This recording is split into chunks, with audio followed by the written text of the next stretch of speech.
अस्सलामुअलैकुम। अस्सलामुअलैकुम। Surya Urdu primary school Nagarjuna नगर Nanded online तालीमी सेशन में आज हम जमात चारों मजमून उर्दू की नज़म नंबर 17 हमारे पड़ोसी ये पढ़ेंगे इंशाअल्लाह। इसके शायर का नाम है जफर गोरखपुरी।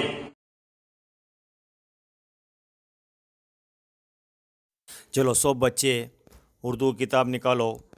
नज़म नंबर 17 हमारे पड़ोसी। इसका ज़िद लिखिए, ये एक रहेगा था। तो आज इंशाल्लाह अपन ज़िद देखेंगे।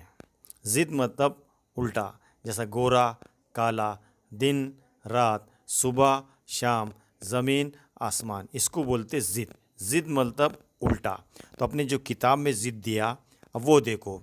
खुशी, खुशी की ज़िद गम। इज़्ज़त, इज़्ज़त की ज़िद ज़िल्लत। हंसना, हंसना की ज़िद रोना। दुख, दुख की ज़िद सुख। रूठना, रूठना की ज़िद मनाना। तो आज यहाँ पे हमारी नज़म नंबर 17 मुकम्मल हुई। हमारे पड़ोसी इंशाअल्लाह अगले पीरियड में मिलेंगे। हमारे चैनल को ज़्यादा से ज़्यादा देखें, लाइक करें, शेयर करें, सब्सक्राइब करें। खुदा हाफिज़।